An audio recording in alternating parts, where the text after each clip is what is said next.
पण जशा निवडणुका लागल्या मग तसे वेगवेगळे रंग आम्हाला बघायला मिळाला. इंडिया आघाडीमध्ये आम आदमी पार्टीला स्थान द्यायची मानसिकता दिसली नाही. त्याच्यामध्ये स्पष्टता नव्हती. आज सुद्धा त्यानं खुर्च्याच उचलायला पाहिजे. वरिष्ठ आली की त्याची हुजरीगिरीच करायला पाहिजे. ज्यांना तिकीट मिळणार आहे ते घराणेशाहीतले. आम्ही आमच्या बोलण्यावर स्टिकअप आहोत हे आम्हाला दाखवून द्यायचं आहे. म्हणून हे सरसकट सगळे आमचे दुश्मन असणार आहे.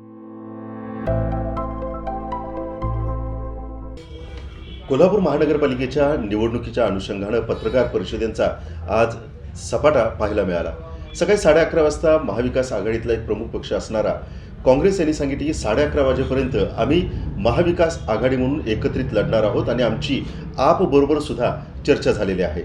11:30ची ही बातमी होती. 12:30ला आम आदमी पक्षानं आपली पत्रकार परिषद घेतली आणि त्या पत्रकार परिषदेचा एकंदरीत होरा असा होता की बोलणी फिसकटलीत आणि आम्ही स्वबळावरचा नारा दिलाय. नेमकं पडद्याच्या मागं काय राजकारण घडलं, का बोलणी फिसकटली, या सगळ्यांवरती थेट आणि रोखठोक बोलण्यासाठी आम आदमी पक्षाचे नेते संदीप देसाई आपल्यासोबत आहे. संदीपजी नमस्कार. नमस्कार. असं काय घडलं की बोलणी फिसकटली आणि स्वबळाचा नारा आपला द्यावा लागला? याच्या संदर्भात थोडीशी पार्श्वभूमी सांगणं मला थोडंसं गरजेचं वाटतं. म्हणजे तुमच्या प्रश्नाचं उत्तर जे थेट द्यायचं आहे ते तुम्हाला मिळणारच आहे, पण त्याच्या आधी थोडीशी काय घडामोडी झाल्या ह्या तुमच्या लक्षात याव्यात म्हणून. खरं तर ही जी युती आहे विकास आघाडीची म्हणण्यापेक्षा इंडिया आघाडीची आपण म्हणूया. कारण लोकसभेपासून आम्ही जवळपास एकत्र आहोत. लोकसभेला आम्ही शिवरायांच्यासाठी काँग्रेससाठी जीवाचं रान केलं.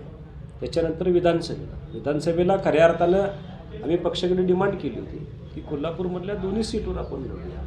पण पक्षाचं म्हणणं असं आलं की एका विशिष्ट ध्येयासाठी आपण सगळी काम करतोय आणि म्हणून मग वोट शेअरिंग टाळण्यासाठी, मतविभाजन टाळण्यासाठी आपण काँग्रेसबरोबर थांबू किंवा महाविकास आघाडीबरोबर थांबू. तो सुद्धा आम्ही सन्मानानं तो प्रस्ताव पक्षाचा स्वीकारून आम्ही काँग्रेसबरोबर पुढे गेलो. महाविकास आघाडीचं आम्ही काम केलं. त्यावेळीसुद्धा उत्तर आणि दक्षिण मतदारसंघामध्ये आम्ही काँग्रेसचं चिन्ह पोचवण्याचंच काम केलेलं आहे खऱ्या अर्थानं. आणि ह्या सगळ्या प्रवासामध्ये आम्हाला सातत्याने एक आश्वासन दिलं गेलं की इंडिया आघाडीच्या घटक पक्षांना आम्ही सामावून घ्यायचा प्रयत्न करणार आहोत. आपण कुठं ना कुठं तरी आपण एकत्रितरित्या आपण हे लढणार आहोत आणि याची 100% आम्ही खात्री द्यायची तयारी पण ठेवत होतो. हे सगळं घडत असताना या काही महानगरपालिकेच्या निवडणुका जोपर्यंत लागत नव्हत्या तोपर्यंत हे सातत्याने यायचं की आपल्याला एकत्र लढायचं, आपल्याला एकजुटीनं लढायचं, आपल्याला विरोधकांना हरवायचं. पण जशा निवडणुका लागल्या मग तसे वेगवेगळे रंग आम्हाला बघायला मिळाले. मग पहिल्यांदा असं आलं की तुमचे कुठल्या कुठल्या सीटवर तुम्हाला पाहिजे तुम्ही प्रस्ताव ठेवा. मग प्रस्ताव गेल्यानंतर मग या सीटवर आपण चर्चा करूया. मग याच्यातले तुम्ही किती ठिकाणी स्ट्रॉंग असू शकताय, किती ठिकाणी स्ट्रॉंग नसू शकताय, याच्यावर दुसरी फेरी झाली. तर याच्या बाबतीत ते स्पष्ट निकष नव्हते ना. अच्छा. म्हणजे एखादा प्रभाग असेल त्या प्रभाग आम्ही सुरुवातीला जी लिस्ट दिली आम्ही प्रमुख पदाधिकाऱ्यांची लिस्ट दिली जे कोल्हापूरच्या आंदोलनाच्या विकासातली काही लोक आहेत, आंदोलनाच्या मॉडेलमधली काही लोक आहेत ज्यांनी सातत्यानं कोल्हापूरच्या सर्वसामान्यकरांच्या प्रश्नाला वाचा फोडण्यासाठी रस्त्यावरची लढाई लढलेली आहे. ते त्याच्या प्रभागामध्ये सातत्यानं लोकांच्या संपर्कामध्ये आहेत. म्हणजे इथं जाऊन पुढे जाऊन मला एवढं सांगायचं आहे तुम्हाला संदीपजी की आता हे 5 वर्ष प्रशासक राज होतं. एखाद्या भागामध्ये एखादा प्रश्न तयार झाला मग तो रस्त्याचा असू दे, गटरीचा असू दे, पाण्याचा असू दे, झाडाचा असू दे, स्वच्छतेचा असू दे, तर सगळ्यात पहिल्यांदा आम आदमी पार्टीच्या तिथल्या पदाधिकाऱ्याला फोन यायचा, बाबा हे असं झालं आणि तू काहीतरी त्याच्यामध्ये बोल. म्हणजे एवढा चांगला संपर्क असणारी लोकांची लिस्ट आम्ही दिली होती. पण त्याच्यामध्ये काहीतरी त्रुटी काढायचा प्रयत्न झाला. मग ते व्यक्ती म्हणून तुमचे खूप चांगले उमेदवार आहेत, व्यक्ती म्हणून एज्युकेटेड आहेत, खरोखरच त्यांना टेक्निकली साऊंड आहेत ते सगळे, पण मग आमच्या फॉर्मेशनमध्ये बसत नाहीत. मग एकाच भागामध्ये 2 येत आहेत. अच्छा. मग एका भागामध्ये 2 असेल तर तुमच्या माणसाला थांबवायला पाहिजे होतं तुम्ही खऱ्या अर्थानं. कारण तुम्ही जिथं स्ट्रॉंग आहे तिथं तुम्ही आम्हाला सामावून घेणं हे आम्हाला अपेक्षित आहे ना. आम्ही जिथं वीक आहे तिथंच तुम्ही आम्हाला सांगणं की तुम्ही तिथंच तुमचा उमेदवार असला तरी दुसरा उमेदवार घेऊन तुम्ही त्याच्याकडे जाऊन चर्चा करून येताय का बघा, हे आम्हाला अपेक्षित नव्हतं. चर्चा ही सकारात्मक असायला पाहिजे, चर्चा नकारात्मक असताच कामा नये. चर्चेच्या किती फेरी झाल्या? साधारणपणे 3 फेऱ्या आमच्या झाल्या चर्चेच्या. मग या 3 फेऱ्यानंतर हा निर्णय घ्यायचा? हो, 3 फेऱ्यांमध्ये आम्हाला असं जाणवलं की सध्या तरी महाविकास आघाडीच्या नेत्यांची म्हणूया किंवा काँग्रेसच्या बगलबक्क्यांची म्हणूया, काँग्रेसच्या नेत्यांची की आघाडीमध्ये इंडिया आघाडीमध्ये आम आदमी पार्टीला स्थान द्यायची मानसिकता दिसली नाही. अच्छा कारण काही असू देत, अच्छा पण तशा पद्धतीची स्थान द्यायची दिसली नाही, विवशता दिसली. म्हणजे नाईलाजानं काय करता येईल का बघूया अशा पद्धतीची व्यवस्था दिसली. आणि मग सीट शेअरिंगमध्ये तशा पद्धतीची सकारात्मक चर्चा घडताना दिसत नव्हती. किती सीटची जागांची मागणी होती आपली? आमची पदाधिकाऱ्यांच्या हिशोबानं 10-12 सीट आम्ही, जरी 10 सीट आम्ही डिमांड करत असलो, तोंडी चर्चेत आम्ही 10 सांगितल्या, प्रत्यक्ष मग आम्ही 7वर आलो. त्याच्यानंतर आम्ही 5पर्यंत आम्ही ॲडजस्टमेंट केली. पण त्याच्याही खाली जाऊन अगदीच एखादी दुसरी विचार करून चर्चा करून, ते पण याच्यातली दुसरी मोठी गेम काय की याच्यामध्ये स्पष्टता नव्हती कुठंच. अच्छा म्हणजे आज सुद्धा जर बंटी साहेबांची आपण प्रेस बघितली असेल तर काय 1 तारखेला आघाडीचा निर्णय होणार. म्हणजे सीट शेअरिंग तुमचं ठरलेलं असणार आहे. काही कार्यकर्त्यांना तुम्ही कामाला लागा म्हणून सांगितलेलं असणार आहे. अशा सगळ्या परिस्थिती मग घटक पक्षातल्या लोकांना तुम्ही 1 तारखेपर्यंत तुम्ही झुलवत ठेवणार आहात. म्हणजे सगळ्यांनी फॉर्म भरायचे आणि 1 तारखेला मग आपण कुणाची माघार आणि कुणाची आणि मग कोणला असं, हे खूप अनैसर्गिक आहे किंवा हे अनस्टेबल आहे. याच्यामध्ये कार्यकर्त्याची घुसमट होणारच होणार.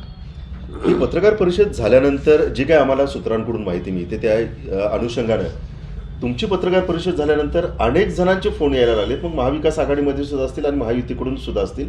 आणि एक तिसऱ्या आघाडीचा एक मोठा पर्याय त्यांनी सुद्धा तुमच्यासमोर प्रस्ताव ठेवला आहे. या गोष्टींमध्ये तथ्य आहे? याच्यात काय झाले संदीपजी, खऱ्या अर्थानं बघायला गेलं तर ज्यावेळी आम्ही चर्चेच्या वाटाघाटी करत होतो, म्हणजे आम आदमी पार्टीचा भूमिका ही तात्पुरती जरी आपण बाजूला ठेवली, एक कार्यकर्ता म्हणून, कारण आम्ही रस्त्यावरच्या लढाईमध्ये आम्ही काम करतोय. अगदी सतरंजा उचलण्यापासून आपण इथंपर्यंत पोहोचलो, प्रदेश संघटकपर्यंत पोहोचलो असं धरूया. या सगळ्या प्रवासामध्ये आज जे माझ्या डोळ्यासमोर चित्र दिसतंय, सगळ्याच पक्षातल्या कार्यकर्त्याची अशी अवस्था आहे, सगळ्याच पक्षातल्या. आणि मग कार्यकर्त्यांच्यामध्ये प्रचंड अस्वस्थता तुम्हाला दिसून येते की अगदी शेवटच्या मोमेंटपर्यंत तिकीट देणार का नाही ही दोलनामयी परिस्थिती प्रत्येक कार्यकर्त्याची नाही. 25 वर्ष आपल्याला कार्यकर्त्यानं, खुर्च्या उचललेल्या कार्यकर्त्यानं आज सुद्धा त्यानं खुर्च्याच उचलायला पाहिजे, वरिष्ठ आली की त्याची हुजरीगिरीच करायला पाहिजे, अशा पद्धतीचीच भूमिका प्रत्येक पक्षाची मला दिसून आली. म्हणजे ह्या सगळ्या चर्चेतनं, कारण मी सगळ्या पक्षांची काय म्हणू शकतो आपण, चांगले संबंध आहेत, बोलणं चालणं सगळं असल्यामुळं समजते ना, तिथल्या कार्यकर्त्यांच्या व्यथा समजतात. हे सगळं बघितल्यानंतर आम्ही असा निर्णय घेतला प्रामुख्यानं की कार्यकर्ता पॅटर्न आपण राबूया. का राबूया? ज्यांना तिकीट मिळणार आहे ती घराणेशाहीतली आहेत लोक. अच्छा. ती सातत्यानं महानगरपालिकेत कधी महापौर झालेत, कधी उपमहापौर झालेत, कधी स्थायी समिती सभापती त्यांच्या घरात गेले, कधी शिक्षण सभापती त्यांच्या घरात गेलेला आहे, नगरसेवक तर त्यांच्या 5वीला पुजलेला आहे. बरं, तो संपला तर त्याची मुलं संपली की त्याचा काका, त्याचा भाऊ या गोतावळ्यात या नगरसेवक पद अडकलेलं आहे. याला कुठेतरी थांबवायला पाहिजे आपण.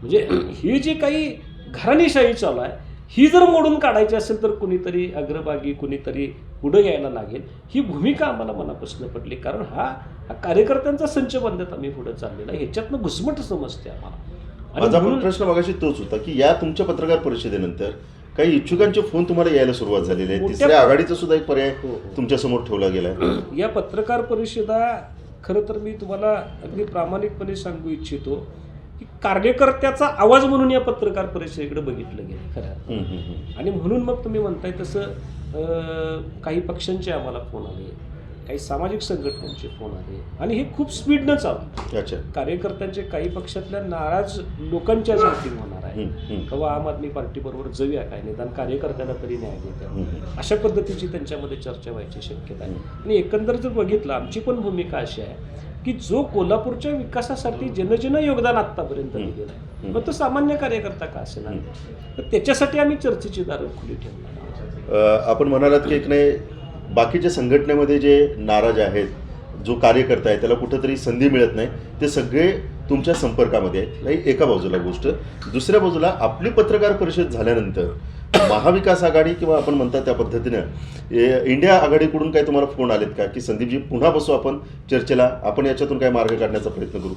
बघा, त्यांच्याकडनं 1-2 प्रयत्न केले. अच्छा. की अशा पद्धतीची तुम्ही भूमिका घेऊ नका. म्हणजे पत्रकार परिषद खऱ्या अर्थानं आम्ही कालच डिक्लेअर, म्हणजे निमंत्रण पत्रकारांना आम्ही कालच दिलं की बाबा आपल्याला एक महानगरपालिकेच्या निमित्तानं आम्हाला एक भूमिका तुम्हाला सांगायची आहे म्हणून. आणि ती भूमिका सांगत असताना काय सांगणार आहोत आपण याचं थोडंसं काही पत्रकारांना फोनवर आम्ही कल्पनासुद्धा दिली होती.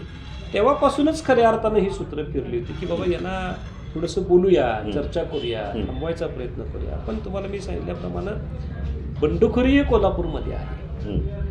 त्यामुळे इथून पुढे जरी फोन आला, इथून पुढे जरी जागा वाटपाचं निमंत्रण आलं, इथून पुढे असं जरी म्हणले या हे 7च्या 7 जागा घ्या तुम्हाला, तरी सुद्धा माघारीचे दोर आम्ही कापून टाकलेले आहेत. कारण आम्हाला कोल्हापूरकरांना त्यांच्या दारात जायचं आहे. आम्ही आमच्या बोलण्यावर स्टिकअप आहोत हे आम्हाला दाखवून द्यायचं आहे. आम्ही आमच्या अजेंड्यावर स्टिकअप आहोत हे आम्हाला त्यांचं जमत नाही ना, सोडून द्या विषय.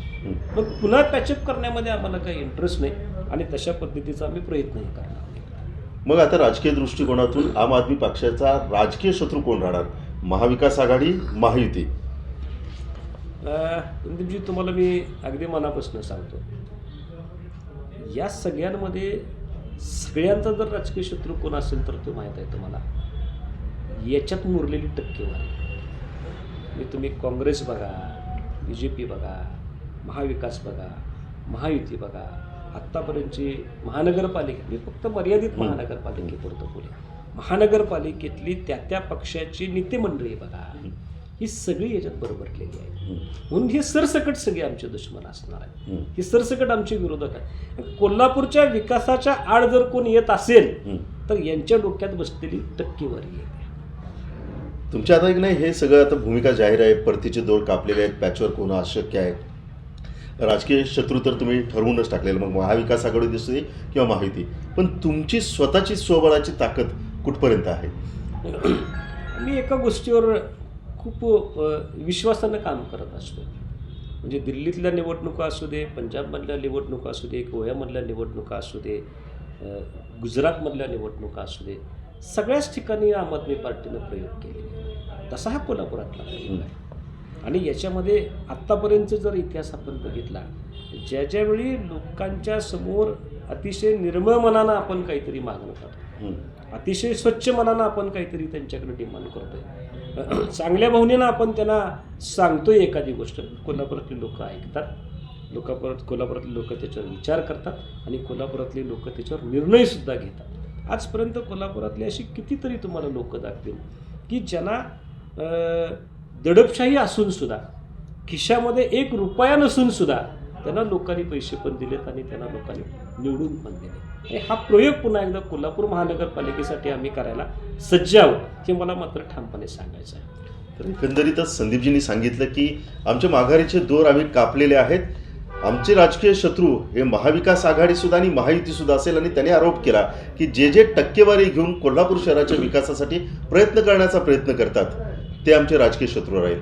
पण आम आदमी पार्टीचं एक मॉड्यूल आम्ही तयार करतोय आणि तो म्हणजे समाजातल्या प्रत्येक प्रश्नावरती लढणारा जो कार्यकर्ता आहे त्या कार्यकर्त्याला आम्ही संधी देऊ.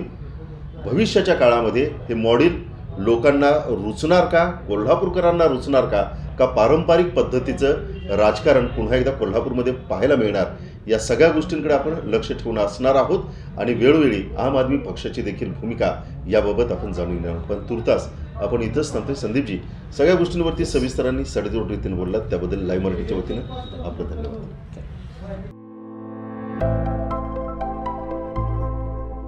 सैन्य आणि पोलीस भरतीमध्ये 35 वर्ष अविश्रांत सेवा देणारी महाराष्ट्रातील एकमेव संस्था म्हणजे आदर्श करिअर अकॅडमी.